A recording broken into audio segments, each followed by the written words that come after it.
Assalamualaikum warahmatullahi wabarakatuh. Dalam Kamus Besar Bahasa Indonesia, pengertian kepemimpinan adalah cara memimpin atau perihal memimpin. Secara harfiah, kepemimpinan berasal dari kata pimpin yang artinya mengarahkan, membina, mengatur, menuntun, menunjukkan atau mempengaruhi. Setiap orang tentu memiliki karakteristik kepemimpinannya tersendiri. Nah, untuk itulah kami dari kelompok 6 yang beranggotakan Ananta Novriza Gupta, Angestri Wulansari, Engga Mediansa, Fazri Zulfa Ramadan, Firda Naurah Nazifa, Felicitas Triksi, dan Randy Ahmad Ramadan akan membahas mengenai tipe dan gaya kepemimpinan. Kami dari kelas Ilmu Komunikasi B Indralaya dalam mata kuliah Kepemimpinan dengan dosen pengampu Khairunas SIP MIPOL. Kami akan membahas 6 tipe kepemimpinan, yaitu demokratis, otoriter, karismatik, paternalistik, visioner, dan situasioner. Tipe yang pertama adalah demokratis, diartikan sebagai kemampuan untuk mempengaruhi orang lain agar bersedia bekerja sama untuk mencapai tujuan yang telah ditetapkan dengan berbagai kegiatan yang akan dilakukan yang ditentukan bersama antara pimpinan dan bawahannya. Tipe ini berorientasi kepada manusia dan memberikan bimbingan yang efisien kepada para pengikutnya. Dalam tipe ini juga, kekuatannya terletak pada partisipasi aktif bawahannya. Tipe kepemimpinan ini memiliki ciri, yang pertama, memiliki wewenang pemimpin yang tidak mutlak. Yang kedua, pimpinan bersedia melimpahkan sebagian wewenang kepada bawahan. Yang ketiga, kebijakan dan keputusan yang dibuat bersama antara bawahan dan pimpinan. Yang keempat, komunikasi dapat berlangsung dua arah. Yang kelima, pengawasan terhadap bawahannya dilakukan dengan wajar. Yang keenam, prakarsa bisa datang dari bawahan atau pimpinan. Yang ketujuh, bawahan memiliki banyak kesempatan dalam menyampaikan saran atau pendapat. Yang kedelapan, pimpinan akan memperhatikan dalam bertindak dan bersikap untuk memunculkan saling percaya dan saling menghormati. Selanjutnya, kepemimpinan yang kedua yaitu otoriter. Dalam Kamus Besar Bahasa Indonesia menerjemahkan otoriter adalah tindakan yang berkuasa sendiri atau sewenang-wenang. Otoriter dikenal pula dengan otokratis yang merupakan salah satu macam gaya kepemimpinan. Pemimpin otoriter cenderung merasa dirinya paling pintar dan mengerti, tidak suka mendapat kritik dan masukan. Kepemimpinan otoriter atau otoritas memiliki ciri memusatkan kekuasaan penuh dengan pemimpin. Tipe ini dapat dikenali melalui beberapa ciri. Yang pertama, organisasi atau perusahaan yang dianggap sebagai milik pribadi dan atasan memiliki hak penuh atas itu. Yang kedua, bawahan hanyalah sebagai alat semata untuk mencapai tujuan perusahaan atau organisasi. Yang ketiga, tidak mau menerima kritik, saran, dan pendapat dari orang lain. Yang keempat, semua keputusan dari pemimpin adalah paling benar. Yang kelima, sering menggerakkan bawahan dengan pendekatan yang mengandung unsur paksaan dan ancaman. Yang keenam, cenderung membuat pilihan hanya dari pemikiran dan idenya sendiri. Yang ketujuh, memandang ide bawahan tidak lebih baik. Yang kedelapan, pemimpin otoriter membuat inovasi dan kreativitas tidak bisa dikembangkan. Yang kesembilan, di bawah pemimpin yang otoriter, banyak yang merasa tugas yang dikerjakan hanya didasarkan pada ketakutan dan ancaman. Dan yang terakhir, sangat berorientasi pada hasil dan tugas. Selanjutnya, jenis kepemimpinan yang ketiga, yaitu karismatik.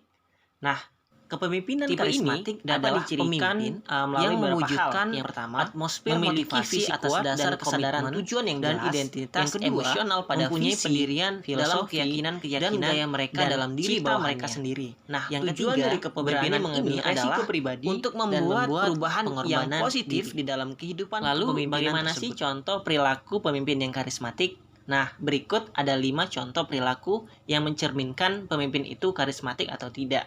Yang pertama, menunjukkan perilaku yang dirancang agar terlihat kompeten. Yang kedua, menekankan tujuan-tujuan ideologis. Yang ketiga, menetapkan contoh perilaku agar diikuti. Keempat, mengkomunikasikan harapan tinggi kepada pengikut. Yang kelima, memberikan motivasi relevan agar misi tercapai. Selanjutnya, kita akan beralih ke tipe kepemimpinan paternalistik yang didefinisikan sebagai suatu gaya yang menggabungkan disiplin yang kuat dan otoritas dengan sifat kebapakan dan integritas moral. Menurut Cheng et al., ada 3 elemen kunci dari kepemimpinan paternalistik.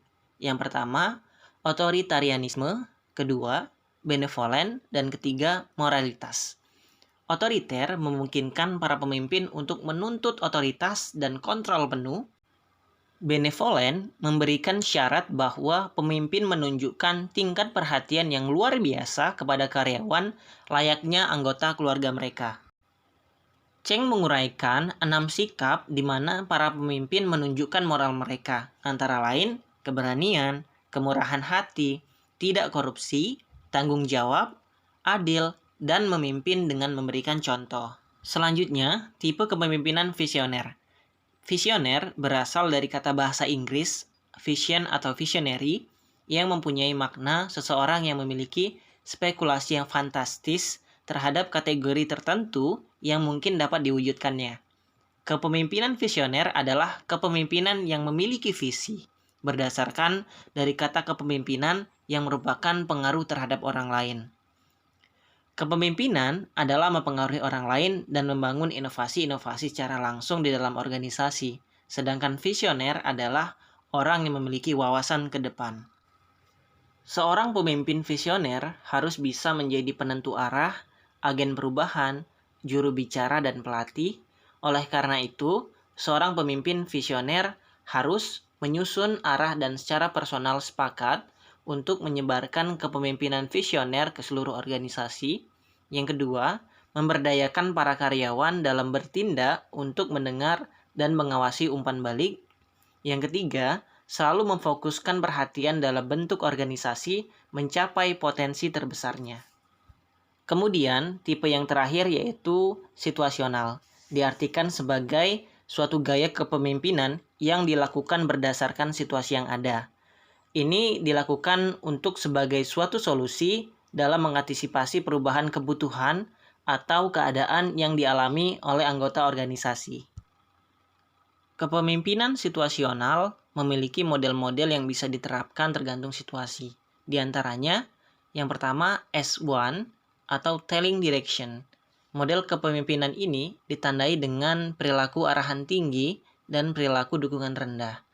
Pemimpin memiliki peran sentral dalam proses pengambilan keputusan tanpa melibatkan pengikut. Yang kedua, S2, selling coaching. Gaya kepemimpinan ini ditandai dengan perilaku arahan tinggi dan perilaku dukungan tinggi.